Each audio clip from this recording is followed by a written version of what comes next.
Assalamualaikum warahmatullahi wabarakatuh. Selamat pagi, salam sejahtera untuk kita semua.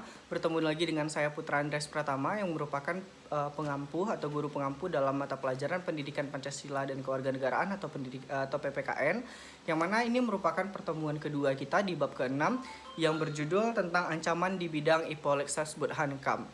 Nah, di sini saya berharap kepada teman-teman semua yang menyaksikan video ini, saya berharap kalian dalam keadaan sehat walafiat, tetap menjaga kesehatan, tetap mentaati protokol kesehatan, yaitu menjaga jarak, mencuci tangan, dan juga memakai masker di era pandemi COVID-19 pada saat ini. Saya juga berharap video pembelajaran ini dapat kalian aplikasikan di lingkungan masyarakat, karena ini merupakan suatu hal yang bisa kita jadikan hal yang positif, karena dalam pandemi COVID ini kita tidak bisa bertatap muka secara langsung dalam pembelajaran, melainkan secara daring atau secara online.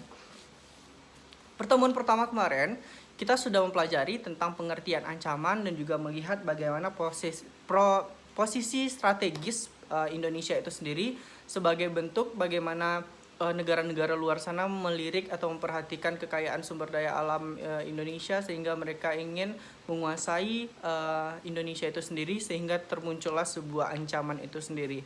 Oke, pada pertemuan kedua ini kita akan mempelajari setiap bidang-bidangnya, yaitu Ipolexus Burhankam, ancaman apa saja yang akan terjadi di dalam setiap bagian itu sendiri. Yang pertama di bidang ideologi atau di bidang pemikiran dari bangsa Indonesia itu sendiri.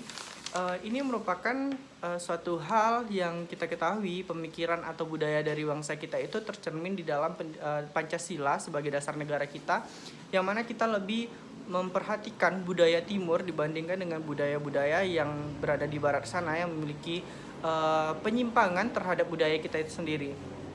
Nah, ancaman ini sendiri banyak sekali yang bakalan terjadi di dalam ideologi kita, baik secara pemikiran yang didatangkan dari secara langsung dari masyarakat itu sendiri, dari online yang kita perhatikan, dari media sosial, dan juga dari berbagai aspek lainnya. Salah satunya adalah ideologi yang bakal mengancam kita adalah ideologi yang sangat kita rasakan pada saat ini sudah muncul di daerah Indonesia ini sendiri, adalah paham komunis. Selain itu, ideologi ini bisa didapatkan dengan adanya turis-turis asing yang datang ke Indonesia, seperti bule-bule yang melakukan turis atau melakukan wisata ke Indonesia atau ke Bali. Ini akan menimbulkan sebuah budaya yang berbeda yang masuk dari budaya luar ke Indonesia, seperti pemakaian bikini yang dilakukan oleh para bule di tepi pantai. Ini tidak sesuai dengan budaya Indonesia itu sendiri.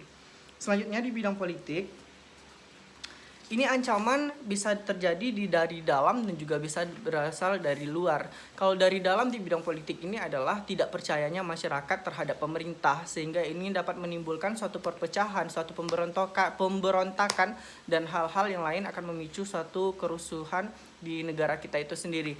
Ini merupakan beberapa aspek yang dicerminkan atau yang diakibatkan, yaitu dari paham politik, dari dari cerita orang, dan juga dari provokasi dari orang-orang lain yang menimbulkan masyarakat yang tidak tentram, sehingga terjadinya pemberontakan.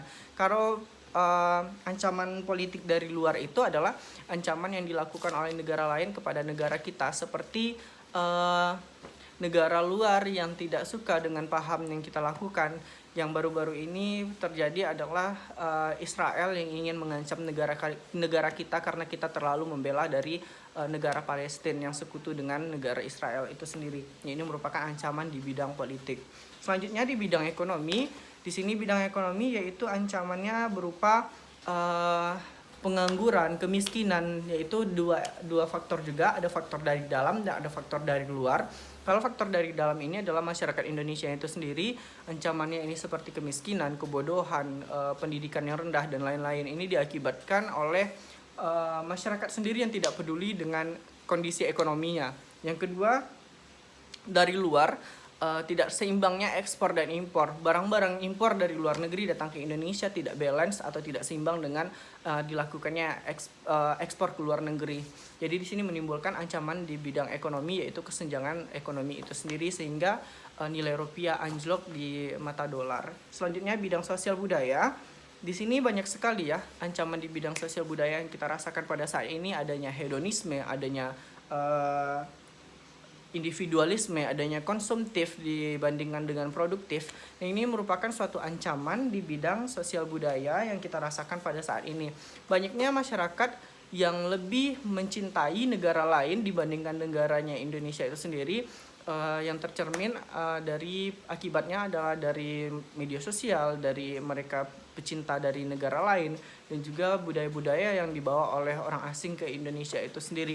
Seperti yang pada saat hari ini banyak sekali orang-orang yang mencintai Korea dibandingkan dengan Indonesia, seperti adanya K-pop, adanya penggunaan barang-barang branded, adanya yang bersifat lebih membeli suatu barang tanpa adanya memproduksi barang itu sendiri, seperti kita mengkonsumsi makanan junk food. Ini merupakan salah satu contoh dari ancaman sosial budaya kita sendiri.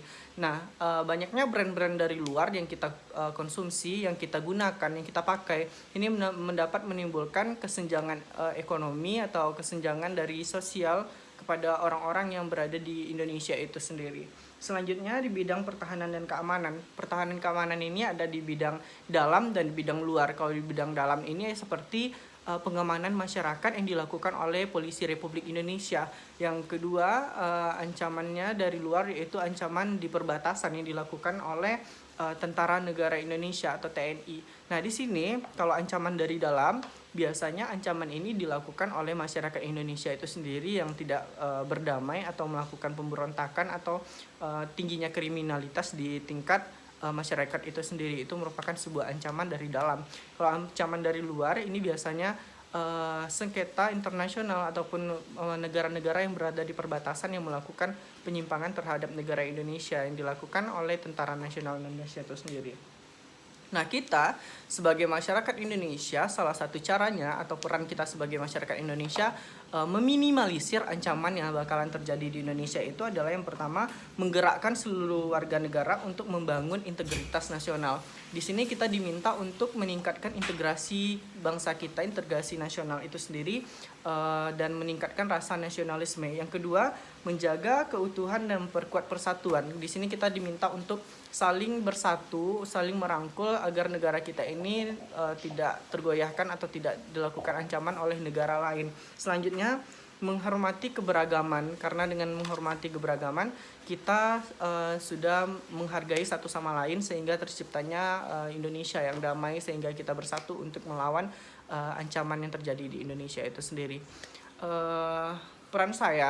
Pesan saya sebagai kita generasi muda, seharusnya kita memiliki peran yang sangat besar terhadap keutuhan bangsa negara ini dengan cara meningkatkan rasa nasionalisme dan juga kita meningkatkan kepercayaan kita kepada Indonesia.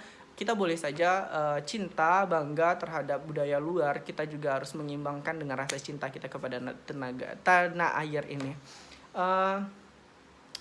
Karena jangan pernah tanyakan apa yang negara ini berikan kepadamu, tapi pertanyakan apa yang sudah kamu berikan kepada negara ini. Mungkin itu saja yang dapat saya sampaikan. Lebih dan kurang saya mohon maaf. Assalamualaikum warahmatullahi wabarakatuh.